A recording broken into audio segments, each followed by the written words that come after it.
அனைவருக்கும் வணக்கம். நாம் இன்றைக்கி இந்த வீடியோவில் என்ன பார்க்க போகிறோன்னா 6ஆம் வகுப்பு 2ஆம் பருவம். இப்போ நம்ம பார்த்துட்டு வர்றது இந்திய அரசியலமைப்பு. அதாவது டிஎன்பிசிக்கும் சரி, டெட்டுக்கும் சரி, டிஎன்யூஎஸ்ஆர்பி, போலீஸ், எஸ்ஐ இந்த மாதிரி போட்டித் தேர்வு படிக்கிற எல்லா மாணவர்களுக்கும் இது பயன்படும். அதாவது இந்திய அரசியலமைப்பு இப்போ நம்ம பார்த்துட்டு வரோம். ஃபஸ்ட்டு ஸ்கூல் புக்கு பார்த்துட்டு வரோம். அதில் நம்ம இது வரைக்கும் 3 வீடியோ போட்டுட்ருக்கோம். இது 4வது வீடியோ. இதுக்கு முன்னாடி ப்ரீவியஸ் வீடியோ பார்க்காதவங்க நம்ம சேனல் ப்ளேலிஸ்ட்டில் இருக்குது, போய் பாருங்கள். வகுப்புகளை சரியாக கவனித்து நல்லா படிங்க. எல்லாருமே கவர்மெண்ட் ஜாபுக்கு போகணும். சரி, வாங்க இன்றைக்கி வீடியோக்குள்ளே போகலாம். அதுக்கு முன்னாடி நம்ம சேனலை சப்ஸ்கிரைப் பண்ணாதவங்க சப்ஸ்கிரைப் பண்ணிக்கோங்க, லைக் பண்ணுங்கள். நிறைய பேர் வீடியோ பார்க்குறீங்க, ஆனால் சப்ஸ்கிரைப் பண்ணாமல் போகிறீங்க. சப்ஸ்கிரைப் பண்ணிங்கன்னா நமக்கு இன்னும் மோட்டிவாக இருக்கும். அடுத்த வீடியோ போடும்போது நமக்கு இன்னும் ஒரு ஊக்கமாக இருக்கும். ப்ளீஸ் சப்ஸ்கிரைப் பண்ணுங்கள். உங்கள் கமெண்ட்டில் தெரிவிங்க. நீங்கள் என்ன சொல்கிறீங்களோ அது எப்படி உங்களுடைய கருத்துக்களை கமெண்ட்டில் தெரியுங்க. சரி, வாங்க வீடியோக்குள்ளே போகலாம். இன்றைக்கி பார்த்தீங்கன்னா அரசியலமைப்பு சட்டம் பார்க்க போகிறோம்.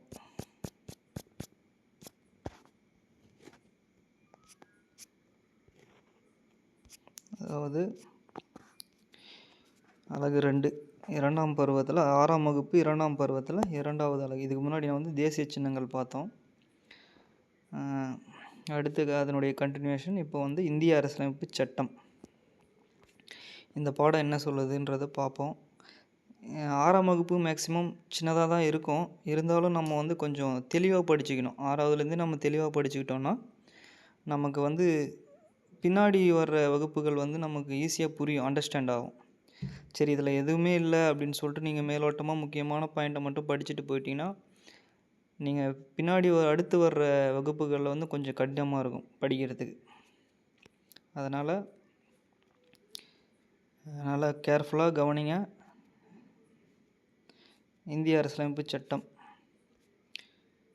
இந்த பாடத்தை நம்ம படிக்கும்போது என்ன நம்ம கற்றுக்கிறோன்னா, இந்திய அரசியலமைப்பு சட்டத்தை பற்றி அறிஞ்சிக்கலாம். அடுத்து இந்திய அரசியலமைப்பு சட்டம் உருவாக்கம், அதனுடைய உருவாக்கத்தை தெரிஞ்சுக்கலாம். இதனுடைய சிறப்பு அம்சங்கள் தெரிஞ்சுக்கலாம். அப்புறம் அடிப்படை உரிமைகளையும் கடமைகளையும் பற்றி நம்ம தெரிஞ்சுக்கலாம் அப்படின்னு சொல்கிறாங்க. அடுத்து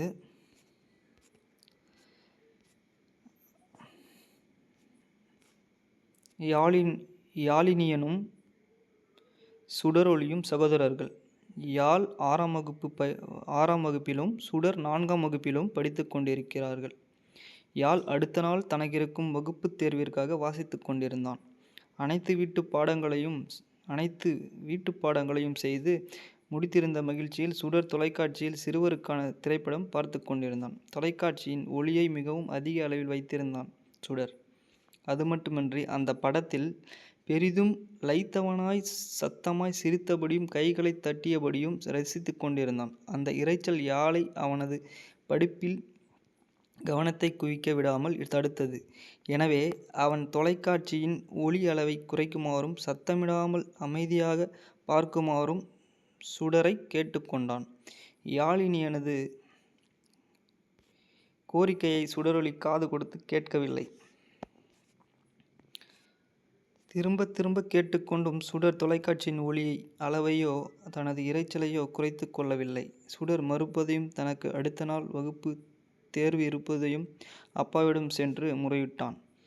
அண்ணன் தேர்வுக்கு படிக்கிறான் தானே, அவனை படிக்க விடாமல் தொந்தரவு செய்தால் தவறுதானே என்றார். நான் தான் திரைப்படம் பார்க்கிறேன்ல, இவன் மட்டும் என்னை படம் பார்க்க விடாமல் தொந்தரவு செய்யலாமா என்றான் சுடர். படிப்பதும் படம் பார்ப்பதும் ஒன்றல்ல தம்பி என்றார் தந்தை. ஆனால் இதற்கு உடன்படவில்லை சுடர்.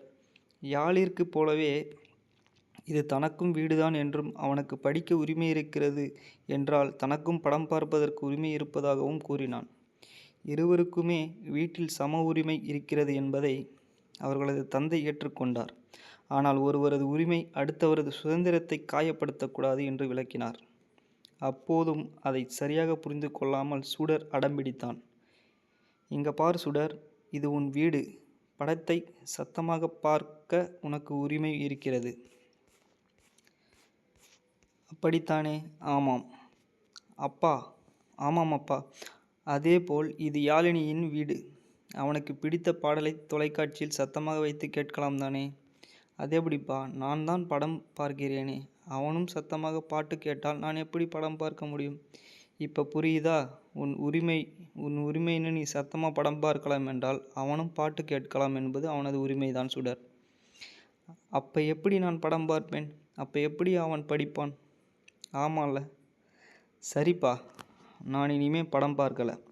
அப்படி இல்லை சுடர், நீ படம் பார்க்கலாம், ஆனால் அடுத்தவர்களுக்கு இடையூறு இல்லாமல் பார்த்து கொள்ள வேண்டும். கோவித்து கொள்ளாதடா யாழ். இனி தொந்தரவு தராமல் படம் பார்க்கிறேன், நீ போய் படிடா. சுடரது தோலை தட்டி கொடுத்தவாறே யாழ் புன்னகை தவள நகர்ந்தான். இந்த காட்சிகளை பார்த்து கொண்டிருந்த அவர்களது தாய், ஏங்க, இந்த சின்ன வீட்டை நிர்வகிப்பதற்கே இத்தனை சட்டங்களும் ஒழுங்குமுறைகளும் தேவைப்படுகிறதே, இத்தனை பெரிய இந்த தேசத்தை கட்டுக்கோப்பாக நிர்வகிப்பதற்கு எத்தனை சட்டங்களும் நெறிகளும் தேவைப்படும் என்று வியப்பின் உச்சிக்கே சென்றார். அது ஒரு கடல் தீபா. பல மாதங்கள், பல மொழிகள், பல இனங்கள், பண்பாடுகளைச் சேர்ந்த மக்கள் வாழும் ஒரு நாட்டில் அனைவரையும் சமத்துவமாக நிர்வகிப்பதற்கு வலுவான தெளிவான சட்டங்களும் வழிமுறைகளும் தேவை. அதைத்தான் அரசியலமைப்பு சட்டம் என்கிறோம்.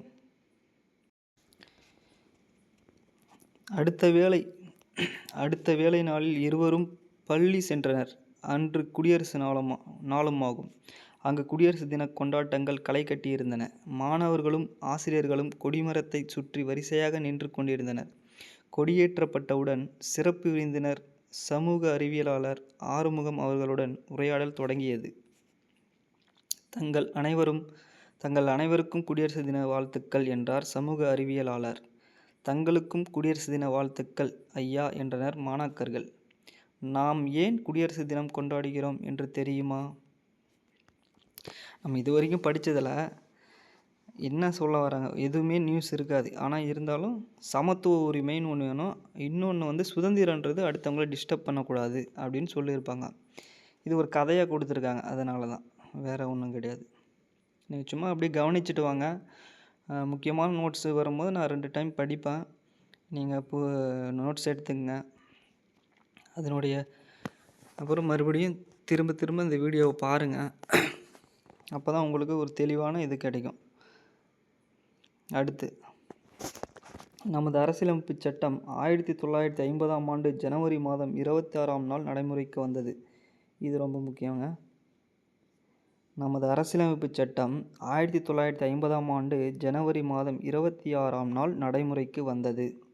அதைத்தான் நாம் குடியரசு தினமாக கொண்டாடுகிறோம் என்றார் வரலாற்று ஆசிரியை மலர்மதி. ஆம், தாங்கள் கூறியது சரிதான். ஆனால் அந்த நாளில் நம்முடைய அரசியலமைப்பு சட்டம் நடைமுறைக்கு வந்ததற்கு வேறு பல காரணங்கள் உண்டு. முக்கியமாக 1929ஆம் ஆண்டில் லாகூரில் கூடிய காங்கிரஸ் மாநாட்டில் முழு சுயராஜ்யத்தை அடைவது என்ற முழக்கம் வலுப்பெற்றது. அதனைத் தொடர்ந்து 1930 ஜனவரி 26ஆம் அன்று முழு சுதந்திர நாளாக கொண்டாடப்பட்டது. பின்னாளில் அதுவே நமது குடியரசு தினமாக ஆனது என்றார் சமூக அறிவியலாளர் ஆறுமுகம். அதாவது என்ன சொல்ல வராங்கன்னா, நமது அரசியலமைப்பு சட்டம் 1950ஆம் ஆண்டு தான் நடைமுறைக்கு வந்தது. அது ஜனவரி 26, 1950ஆம் ஆண்டு நடைமுறைக்கு வந்ததுன்னு சொல்கிறாங்களா. அந்த நாளை தானே நம்ம குடியரசு தினமாக கொண்டாடுறோம். அது ஏன் அந்த நாளில் நடைமுறைக்கு வந்ததுன்னா, அதுக்கு முன்னாடி 1929ஆம் ஆண்டு லாகூரில் ஒரு மாநாடு நடக்குது, காங்கிரஸ் மாநாடு. இந்த மாநாட்டில் என்ன பண்ணுறாங்கன்னா, பூர்ண சுயராஜ்ய, அதாவது பூர்ண ஸ்வராஜ் அடைவது என்ற முழக்கம் வலுப்பெற்றது. அதனைத் தொடர்ந்து தான் 1930 ஜனவரி 26 அன்று முழு சுதந்திர நாளாக கொண்டாடுறாங்க. அதனுடைய ஞாபகமாக தான் நாம் 1950 ஜனவரி 26 அன்று நம்ம குடியரசு நாளாக கொண்டாடுறோம்.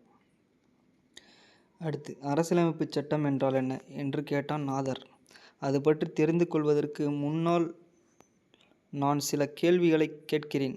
அதற்கு பதில் கூறுங்கள். பிறகு நான் உங்கள் கேள்விக்கு பதில் கூறுகிறேன் என்றார். எல்லோரும் சரி என்றபடி அவரது கேள்விகளை எதிர்கொள்ள தயாராயினர். நீங்கள் உங்கள் வீடுகளில் ஏதேனும் விதிகளை பின்பற்றுகிறீர்களா?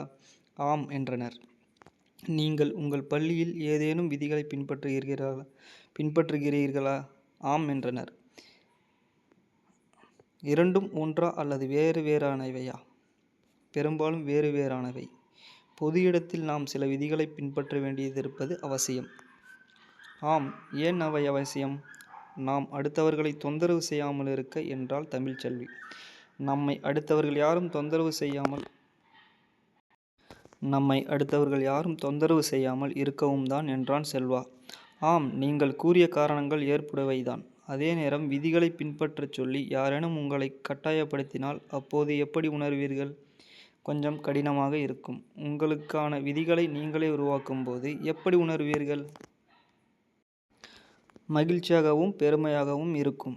எல்லோரும் ஆமோதிப்பதைப் போல் தலையசைத்தனர்.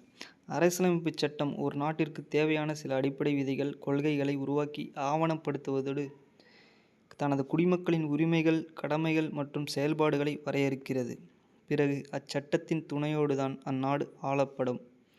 இந்திய அரசியலமைப்பு சட்டத்தில் எவையெல்லாம் இடம்பெற்றுள்ளன என்று கேட்டாள் தீபிகா. இந்திய அரசியலமைப்பு சட்டம்தான் நமது நாட்டின் உயர்ந்தபட்ச சட்டமாக விளங்குகிறது. அது அடிப்படை அரசியல் கொள்கைகளை வரையறுப்பது, கட்டமைப்புகள், வழிமுறைகள், அதிகாரம் ஆகியவற்றை விளக்குவது. அரச நிறுவனங்களின் கடமைகளை பட்டியலிடுவது, குடிமக்களின் அடிப்படை உரிமைகள் மற்றும் கடமைகளை நிர்ணயம் செய்வது, வழிகாட்டு நெறிமுறைகளை வழங்குவது ஆகியவற்றின் வழியே ஓர் ஒட்டுமொத்தமாக கட்டமைப்பை நமக்கு தருகிறது.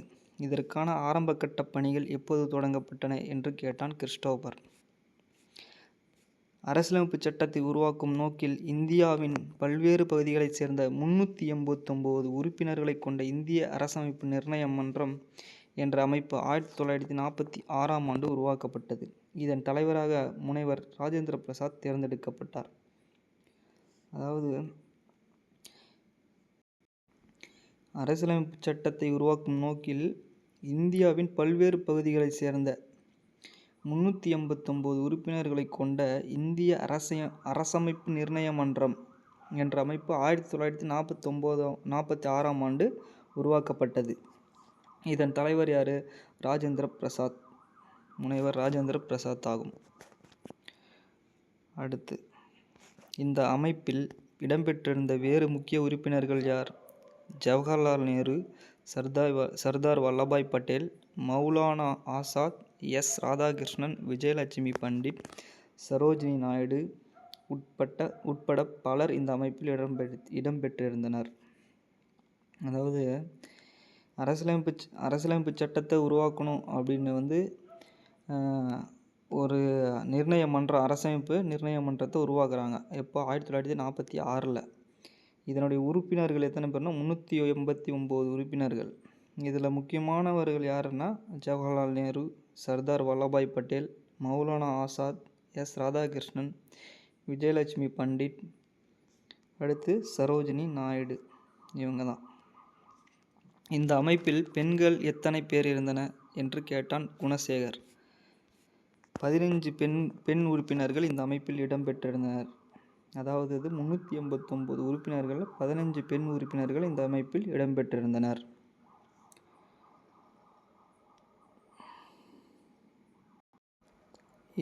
ஏழு பேர் கொண்ட அரசியலமைப்பு சட்ட வரைவுக்குழு உருவாக்கப்பட்டு அதன் தலைவராக அம்பேத்கர் தேர்ந்தெடுக்கப்பட்டார். மேலும் இதற்கான ஆலோசகராக P.N. ராவ் நியமிக்கப்பட்டார்.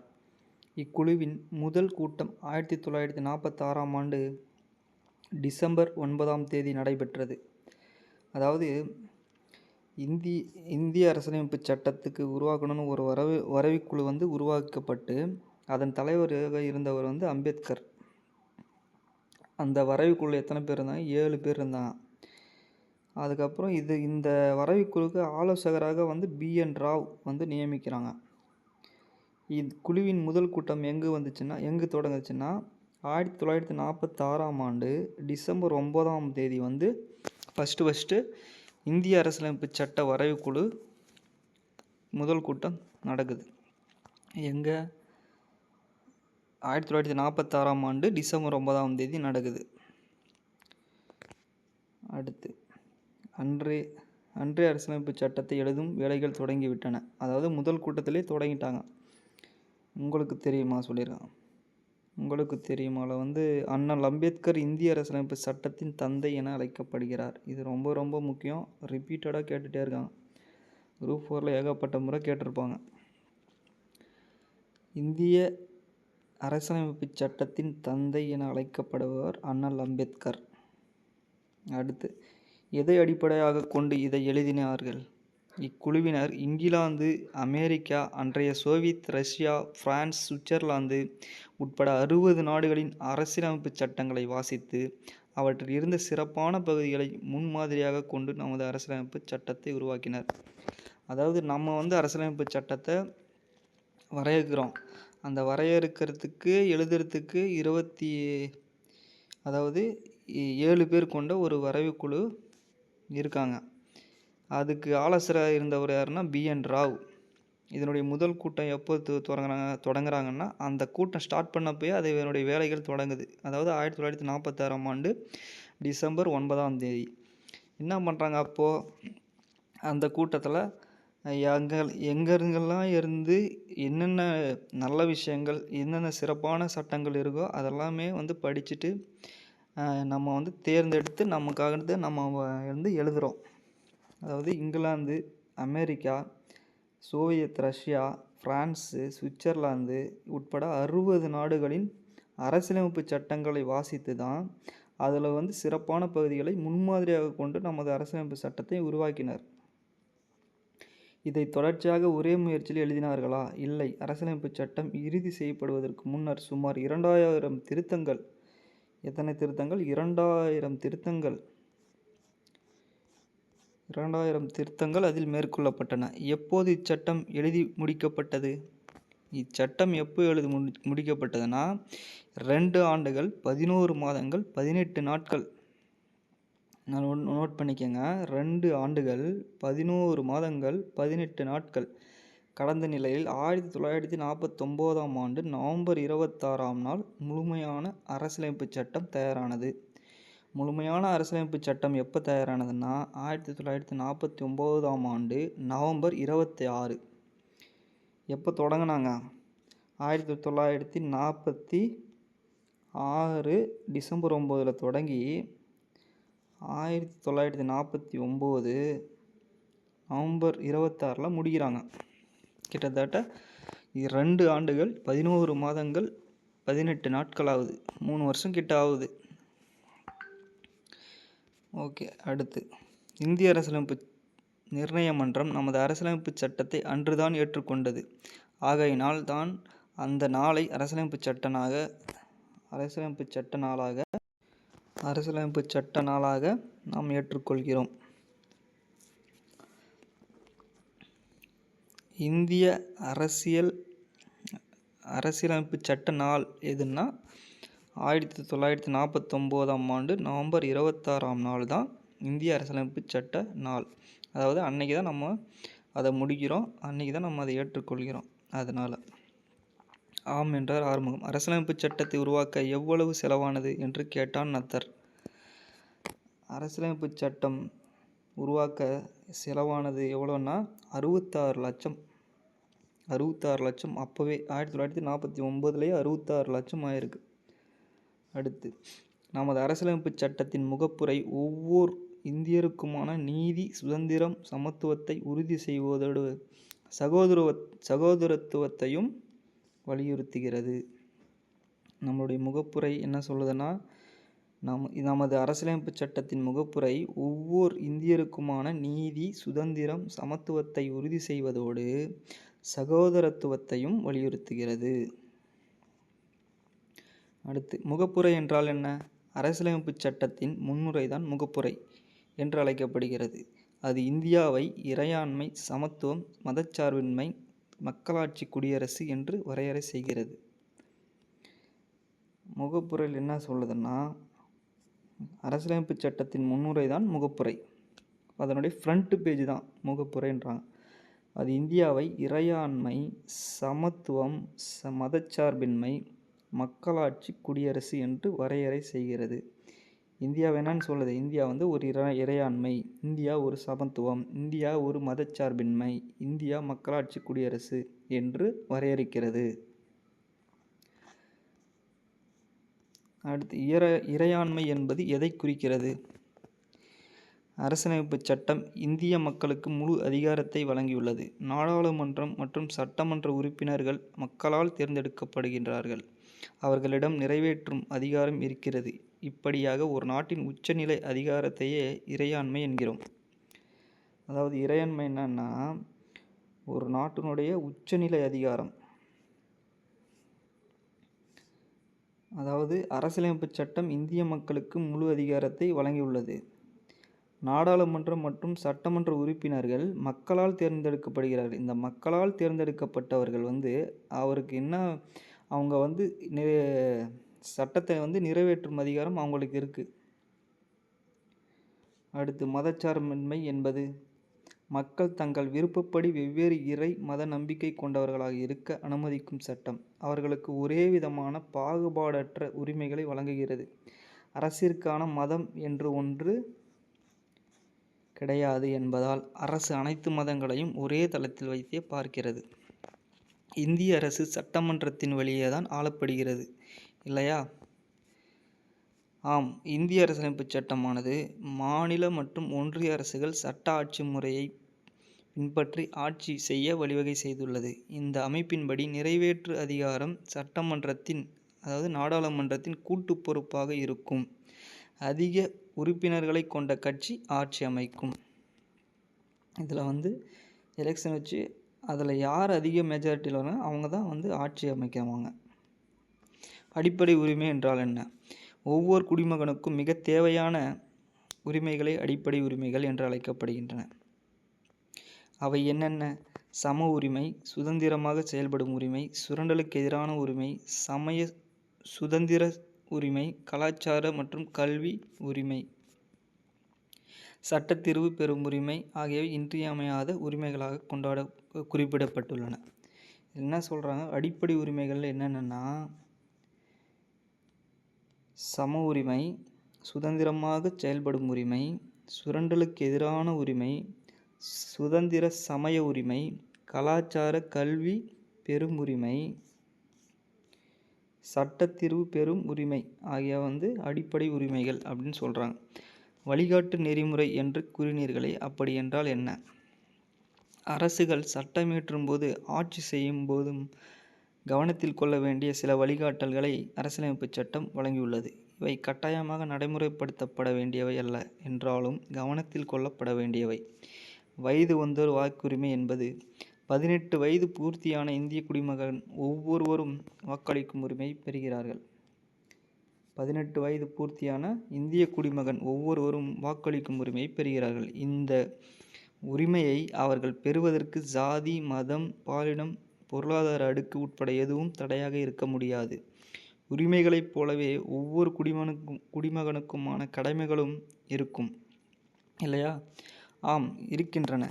தேசிய கொடியையும் தேசிய கீதத்தையும் மதித்து நடப்பது, எல்லா குடிமக்களும் அரசியல் சட்டத்தை மதித்து பேணுவது, சுதந்திரத்திற்காக போராடிய நமது தலைவர்களை பின்பற்றி நடப்பது, நாட்டை பாதுகாப்பது, நாட்டுக்காக தேவைப்படும் போது சேவை செய்ய தயாராக இருப்பது, சாதி, மத, மொழி, இன எல்லை கடந்து அனைவரும் சகோதர மனப்பான்மையுடன் இருப்பது, நமது பழம்பெருமை மிக்க பாரம்பரியத்தை காப்பது, காடுகள், நதிகள், ஏரிகள் உள்ளிட்ட இயற்கையையும் வனவிலங்குகளையும் பாதுகாப்பது, அறிவியல், மனிதாபிமானம், சீர்திருத்த உணர்வுகளை வளர்ப்பது, வன்முறையை தவிர்த்து அரசு சொத்துக்களை பாதுகாப்பது, குழந்தைகளின் பெற்றோரோ அல்லது பாதுகாவலரோ தமது குழந்தைகளுக்கு கல்வி வாய்ப்புகளை 6 முதல் 14 வயதுக்குள் தருவது ஆகியவற்றை அரசியல் சட்டம் நமது கடமைகளாக அறிவித்துள்ளது. இந்த கடமைகளெல்லாம் ஒரு முறை ரீட் பண்ணிங்க. நான் படிச்சுட்டே போகிறேன்னு நினைக்க. அடுத்து, தகவல் பேழை. அரசியலமைப்பு சட்ட வரைவுக்குழுவில் டாக்டர் பிஆர் அம்பேத்கர், என் கோபாலசாமி, கேஏ முன்ஷி, சையது முகமது சாதுல்லா, என் மாதவராவ், டிடி கிருஷ்ணமாச்சாரி, அல்லாடி கிருஷ்ணசாமி ஆகிய சட்ட வல்லுநர்கள் இடம்பெற்றிருந்தனர். அதாவது அரசியலமைப்பு சட்ட வரைவு குழுவில் அங்கே சொன்னால 7 பேர்னு, அந்த 7 பேர் இங்கே போட்டிருக்காங்க. அதாவது டாக்டர் பிஆர் அம்பேத்கர், என் கோபாலசாமி 2, கேஏ முன்ஷி 3, சையது முகமது சாதுல்லா 4, என் மாதவராவ் 5, டிடி கிருஷ்ணமாச்சாரி 6, அல்லாடி கிருஷ்ணசாமி 7, மொத்தம் 7 பேர். அக்குழுவின் தலைவரான டாக்டர் பிஆர் அம்பேத்கர் நமது அரசியல் சட்டத்தை உருவாக்கிய முதன்மை சிற்பியாக கருதப்படுகிறார். நமது அரசியல் சட்டம் உருவான போது 395 உறுப்புகள், 22 பகுதிகள் மற்றும் 8 அட்டவணைகள் இடம்பெற்றிருந்தன. தற்போது 448 உறுப்புகள், 25 பகுதிகள், 12 அட்டவணைகள் இடம்பெற்றுள்ளன.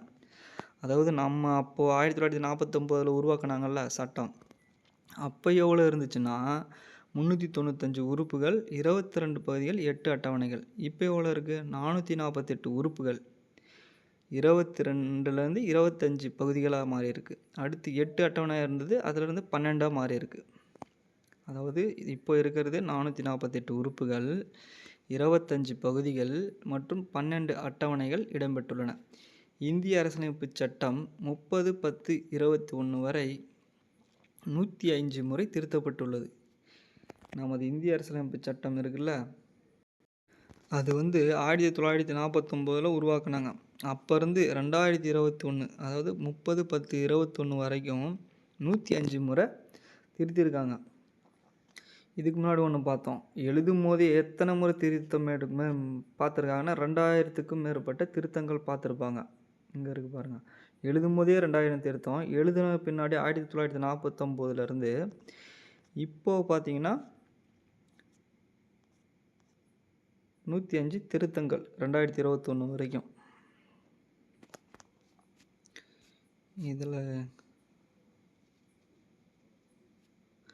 அடுத்து